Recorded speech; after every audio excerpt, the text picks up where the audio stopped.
My role here is really three different and distinct responsibilities. First and foremost, I'm the Chief Law Enforcement Officer for Syracuse University, and DPS has um, peace officer status under New York state law, which grants us the same kinds of powers as any other municipal police officer.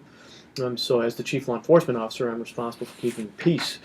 Second, I'm also responsible for, in essence, managing the physical security of our campus and providing security services and managing security services for our campus. And so I'm kind of the lead officer responsible for working with the video security systems and the alarm systems and those kinds of devices that enhance and provide for the security of the students, faculty, and staff at Syracuse University. And then third, I'm a university administrator, and I report directly to cabinet officers, and I work with teams of folks both in the Division of Student Affairs as well as the Business, Finance, and Administrative Services area.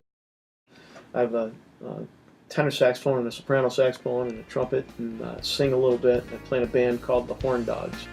We play probably 2 or 3 times a month when I can squeeze the time in, and it's my only hobby. But it's a great hobby. It's a 9-piece group. We've got 4 different folks who play horns. We've got a rhythm section that has 4 members and a singer that does most of the singing. We do a lot of the backup, and it's just a great time. It's 70s, 80s, and 90s music. Motown, disco, anything with horns in it, we play.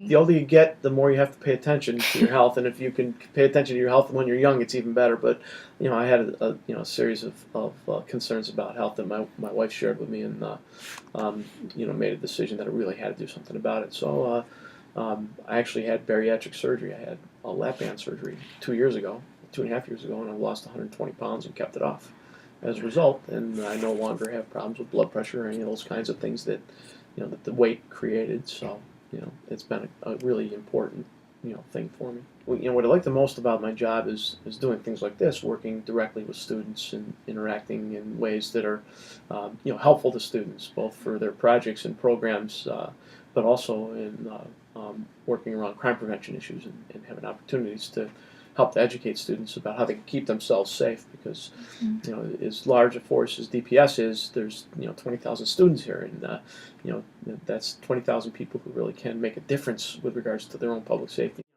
If there's one message that I have for students is people see DPS officers in uniform, but they're really human beings. They're really people. I play in a band.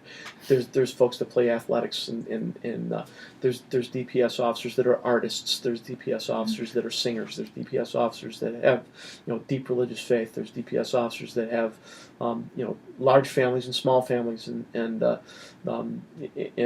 they're people just like everybody else. And but one thing makes them different. They're here to do everything they can to keep you safe. And the officers here are willing to put their lives on the line to keep you safe. And I think it's important for people to know that. And they should never be afraid to approach one of the DPS officers. We're here to serve you.